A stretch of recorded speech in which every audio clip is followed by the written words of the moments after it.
Hi everyone, இன்னைக்கு நம்ம என்ன பார்க்க போறோம்னா த ஃபியூரியஸ் 2026ல ரிலீஸ் ஆன ஒன் ஆஃப் த ஒரு பீக் ஆக்ஷன் படம்னா இந்த படம் தான் நான் சொல்லுவேன். ஸோ ஃபைனலி இந்த மூவி வந்து நம்மளுக்கு ஓடிடியில் ரிலீஸ் பண்ணிட்டாங்க. அன்ஃபார்ச்சுனேட்லி இந்த மூவி வந்து தமிழ் டப்ல இல்லை, வெறும் இங்கிலீஷ்ல மட்டும் தான் இருக்கு. இந்த மூவில வந்து நீங்க டைலாக்கை பத்தி நீங்க கவலையே பட தேவையில்ல, பிகாஸ் படம் ஃபுல்லா வேற லெவல் ஆக்ஷன் இருக்கும். ஸோ இந்த மூவியோட ஒரு பேசிக்கான அவுட்லைன் ஸ்டோரி என்னன்னா, சிம்பிளான ஸ்டோரி தாங்க. ஒரு அப்பா ஒரு பொண்ணை தான் காமிச்சிருப்பாங்க. ஸோ இந்த அப்பா கேரக்டர் தான் நம்ம இந்த படத்துல ஹீரோவா பார்ப்போம். அவர் வந்து ஒரு மியூட்டான கேரக்டர் தான். இவர் வந்து ஒரு ஹேண்டி மேனா ஒர்க் பண்ணிட்டு இருப்பாரு. அவரோட பொண்ணு வந்து ஒரு சின்ன குழந்தை, கொஞ்சம் இன்னசென்டான பொண்ணு, அப்பா மேல நல்லா கேர் காட்டுற பொண்ணு, அந்த மாதிரி தான் காமிச்சிருப்பாங்க. ஸோ சடனா ஒரு கேங்ல இருக்க குரூப் வந்து இந்த பொண்ணை கிட்னாப் பண்ணிட்டு கூட்டிட்டு போனதுக்கு அப்புறம் நம்ம ஹீரோ வந்து போலீஸ் கிட்ட போய் கம்ப்ளைண்ட் பண்ணுவாரு. போலீஸ் கிட்ட கம்ப்ளைண்ட் பண்ணாலும் அவங்களும் எந்த ஆக்ஷனும் எடுக்கிற மாதிரி தெரியல அப்படின்னோடனே, சரிடா நானே இதை பாத்துக்கிறேன் அப்படின்னு சொல்லிட்டு உள்ள இறங்கி அவர் பொண்ணை காப்பாத்துறதுக்காக சண்டை போடுற சீன்ஸ்லாம் இருக்கு. எப்போ அல்டிமேட்டா இருக்கும். லிட்டரலா ஜான் விக் அப்புறம் ரைடு மூவியை வந்து தூக்கி சாப்பிட்டு போற அளவுக்கு உள்ள ஆக்ஷன் இருக்கும். ஆக்ஷன் மூவினாலே பொதுவாக கன் எடுத்துட்டு போய் சுடுறது, பாம் எடுத்து தூக்கி போட்டு போடுறது, அந்த மாதிரி சீன்ஸ் தான் நம்ம எதிர்பார்ப்போம்.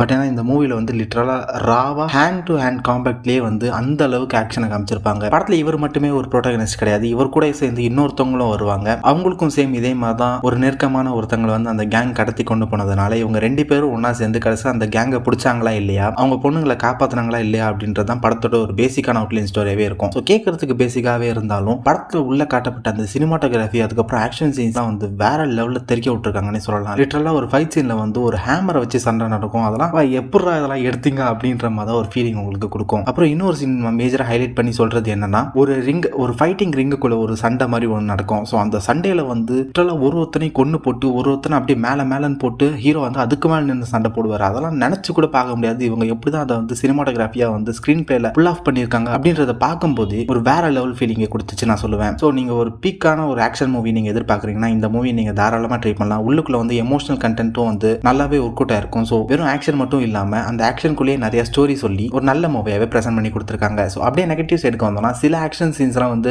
நம்ப முடியாத அளவுக்கு இருக்கும். என்னதான் நம்ம ஹீரோவை போட்டு அடி நடிச்சாலும் அவர் திரும்ப வந்து எஞ்சி வந்து சண்டை போடுறதா இருக்கட்டும், இவ்வளவு பெரிய கேங்குன்னு சொல்றானுங்க, அவனுங்க வந்து துப்பாக்கி கத்தி அப்படின்னு சொல்லிட்டு எதுவுமே எடுத்துட்டு வராம சண்டைக்கு வரும்போது வெறும் கையோட வீசிக்கிட்டு வரானுங்க. ஸோ அதெல்லாம் கொஞ்சம் நம்ப முடியாம இருந்தாலுமே ஒரு பெஸ்டான ஆக்ஷன் மூவி தான் இது. உங்களுக்கு டைம் கிடைச்சுன்னா கண்டிப்பா இந்த மூவியை நீங்க ட்ரை பண்ணி பாருங்க. இன்ட்ரெஸ்ட் இருக்குன்னு சொல்லிட்டு நீங்க இக்னோர் பண்ணிடாதீங்க. உள்ளுக்குள்ள வந்து அந்த அளவுக்கு டயலாக் கண்டென்ட்ஸ் இருக்காது. பட் இருந்தாலுமே அது சப்டைட்டில்ஸ் வச்சு பார்க்கும்போது உங்களுக்கு ஈஸியா புரியுற மாதிரி தான் இருக்கும். படத்துக்குள்ள வந்து 18+ கண்டென்ட்னு சொல்ற அளவுக்கு வந்து பெருசா எதுவும் கிடையாது. அந்த பிளட் ஷெட்ஸ் அதுக்கப்புறம் வயலன்ஸ் மட்டும் கொஞ்சம் அதிகமா இருக்கும். அதுக்கேற்ற மாதிரி நீங்க பிளான் பண்ணி பார்த்துக்கோங்க. ஸோ இந்த மூவிக்கு என்னோட ரேட்டிங் 10/8 ரேட்டிங் நான் கொடுக்குறேன். உங்களுக்கு இந்த மூவி பிடிச்சிருந்ததா அப்படின்றத மறக்காம கீழே கமெண்ட் செக்ஷன்ல சொல்லுங்க. உங்களை இன்னொரு வீடியோவில் வந்து பார்க்குறேன். Bye guys.